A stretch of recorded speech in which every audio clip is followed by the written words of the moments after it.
than during the race itself. McCready, one of the crowd favorites here. He is, relatively speaking, a low-dollar racer. Car number 9, the yellow and white car on your screen.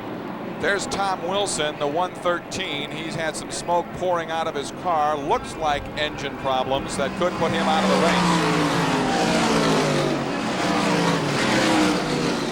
race. Tom Wilson, number 113. Out of Waterville, New York. A lot of smoke out of the back of Wilson's car. That's a tire. That's a tire. Wilson's having a problem with a right rear tire somehow or another, rather than an engine problem, most likely. You can see the smoke coming off there. It appears as if the body is rubbing on the right rear tire. The 125 of Doug Hoffman and the 20 of Brett Hearn battle down the front straightaway, and it's into turn 1. Brett Hearn on the outside of Hoffman, and he's got him in turn 2. Brett Hearn has passed Doug Hoffman, and we have a new leader.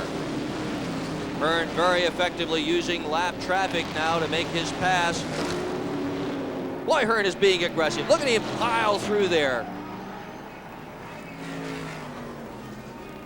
Whoa, look at what those bumps are doing to the cars. They have really upset the balance of some of these automobiles as they run through. Look on the low side, the 125 car of Hoffman trying to gain track position. Pouch running in third, and behind him it's McCready. There's your leader. You have to wonder exactly what that contact, or what appeared to be contact, would mean to Brett Hearn's car. But he is now putting some distance between he and second place Doug Hoffman. We'll pick it up as they come across the front straightaway. Meanwhile, Hoffman is being challenged by Billy Pouch as they go into turn 1. Hoffman continues to hold second. McCready is fourth. There's a look at Steve Barrett. Barrett is currently in fifth, right behind Bob McCready. Now you've got Alan Johnson. We've had another man with quite a charge. We sure have. Tommy Corellis, who has never won this event, but who has run all but one of them, has gone from 31st to 11th position. Corellis running extremely well here this afternoon. He is nearing retirement. He says he has only 5 more years to race. We are, however, watching Alan Johnson. That is a new show car chassis automobile. Johnson running well here this afternoon at Syracuse. He is right ahead of Kenny Tremont. And one of our leaders is coming into the pits. Steve Barrett, number 3, is coming in along pit row. He was running 5th. Coming ever so slowly to a stop at his pits, and that is not a good sign at all. We are 21 laps complete.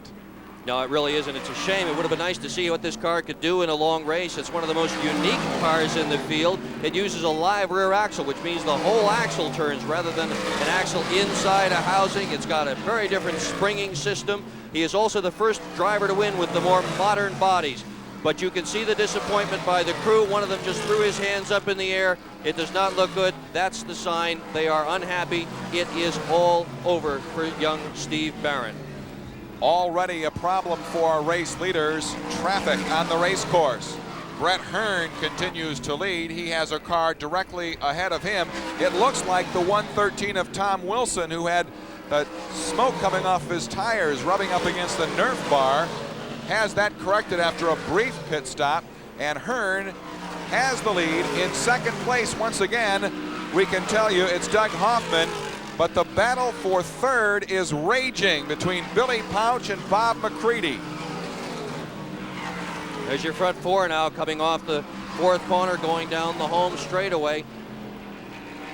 20 of Hearn gets by before they get in there. It's a whole lot easier to pass coming off the 4th corner and going down the home stretch than any place else. That has resulted in an interesting advantage for the 20 of Hearn.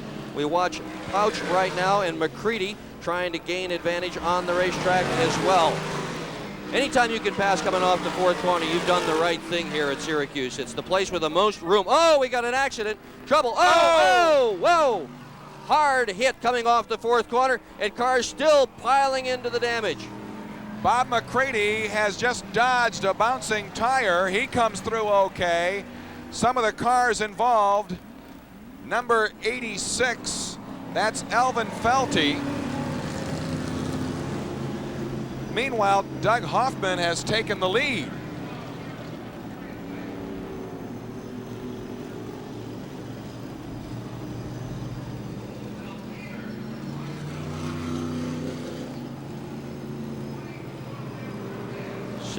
That's Jimmy Biggio. He really hit very, very hard Tom Mayberry in the one involved in this incident. Rescue crews now going over to check. They seem calm and relaxed. That's a good sign. More likely than not, everybody is okay. Lots of attention paid to safety on these automobiles. Speeds here often exceed 125 and 130 miles an hour, so they put a lot of effort into making sure that the cars are as safe as they possibly can be, because as you have just seen, it can get very, very violent here at Syracuse. Tough crash coming off the fourth corner. Let's go to Andy Fusco at the accident scene. Andy Fusco here at the accident scene. A lot of cars sustained heavy damage here. Just coming off of turn number 4, we see severe damage to Tim Dwyer's number 1A. Ray Bateman's number 1 also damaged. And up against the wall, that's Jimmy Bigelow's number 16. That is also heavily damaged. We now get a report that the ambulance is coming to the scene. As soon as we have the opportunity to get a little bit closer to the accident action, we will see if anybody is injured.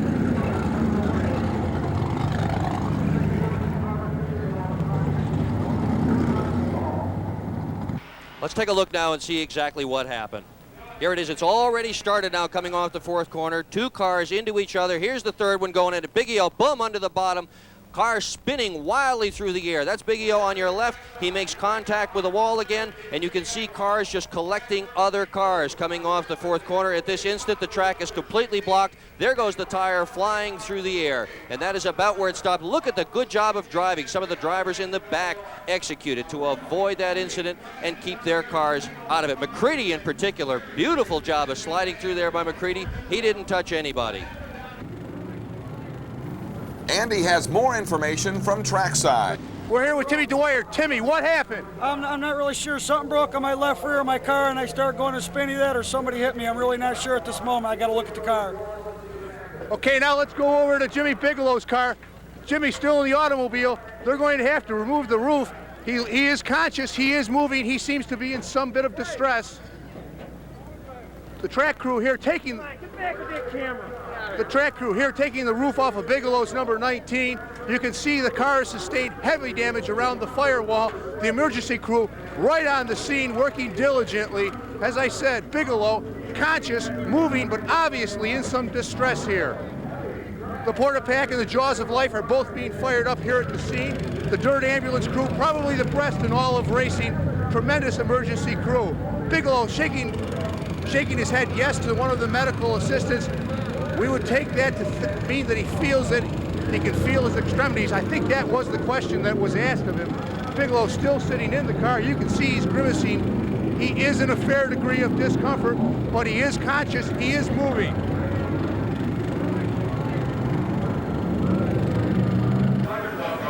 Work continues now in the area of the fourth turn. They've got the backboard ready to take the driver out. Jim Biggio still in the car. He was moving around, talking to the people who are trying to help him. They don't take any chances at all anymore in automobile racing. It used to be if a guy took a hard hit, they just let him climb through the window and get out of the car. And now they take the roof off the car, they put a backboard on and lift him out over the top just to be sure that there's no extra damage done to anybody. And you really can't tell when somebody's taken a hard hit like that exactly what damage might have occurred.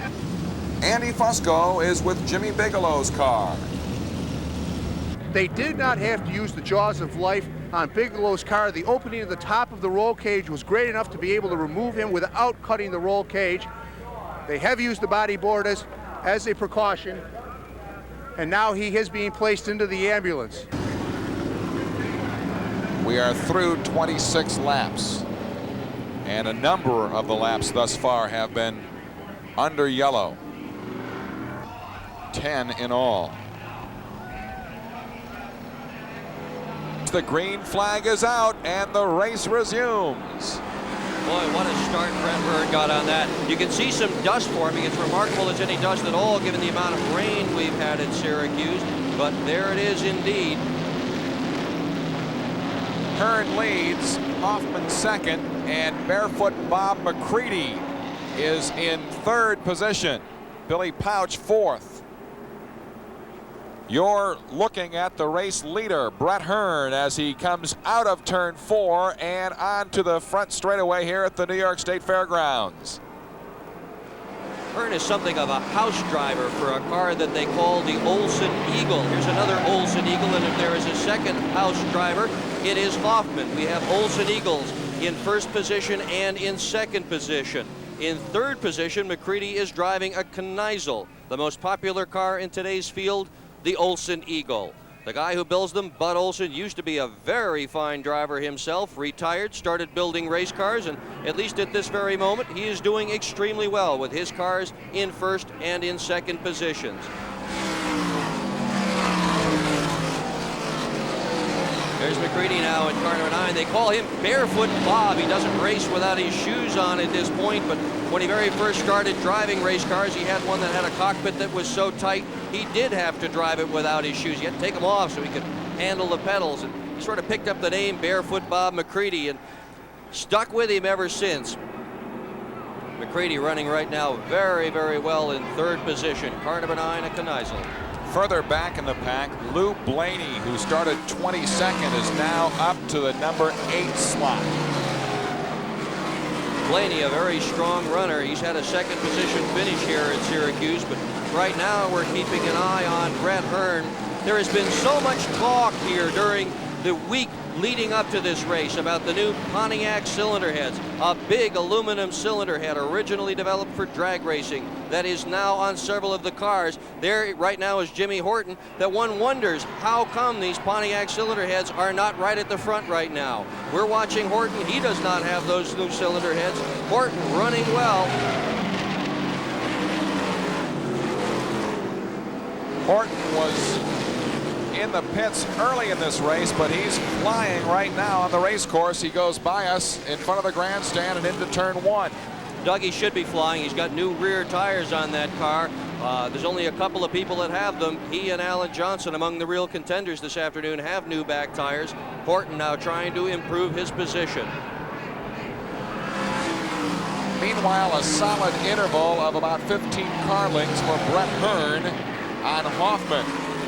McCready is third, and going wide in turn 2 is Billy Pauch. He was just barely able to keep that thing off the wall.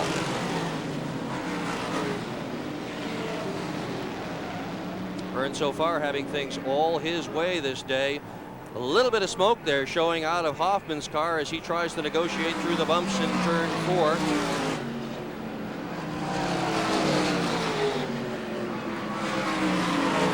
The track now is starting to blacken up in the groove. It's starting to really wear in at this point. The more that groove blackens up, the more difficult it becomes to pass, and the more strategy that has to be employed by the drivers to get around other cars. Hearn right now has no problem. When he comes on slower cars, the flag man throws a flag that says, hey guys, move over. Rick Jeffrey, look at his roof. The roof of Rick Jeffrey springing up just a bit. Jeffrey's another one of the drivers that wants to have a Winston Cup career.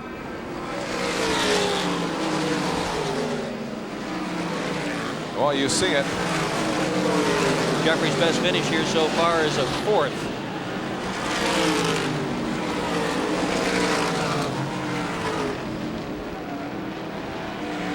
Hearn out of turn 4 now and down the front straightaway. We are 37 laps complete. He continues to lead. Even though he's a winning driver, when they announced the drivers just before the start of this race, the crowd booed him wildly. The fans do not like Brett Hearn. Fortunately for Brett Hearn, however, the ladies do. He's a really handsome guy. He is single, and the ladies think he is the hot tip as far as getting hooked up with a stock car driver. Right now, though, Hearn is certainly going to have to be a little bit worried about the guy on his back bumper. He cannot see back there. There's no mirror in this car. He doesn't know for sure what's going on other than the radio contact he has with his crew. And you can best bet that crew is telling him right behind him is this guy, Barefoot Bob McCready, and also the 125 of Hoffman.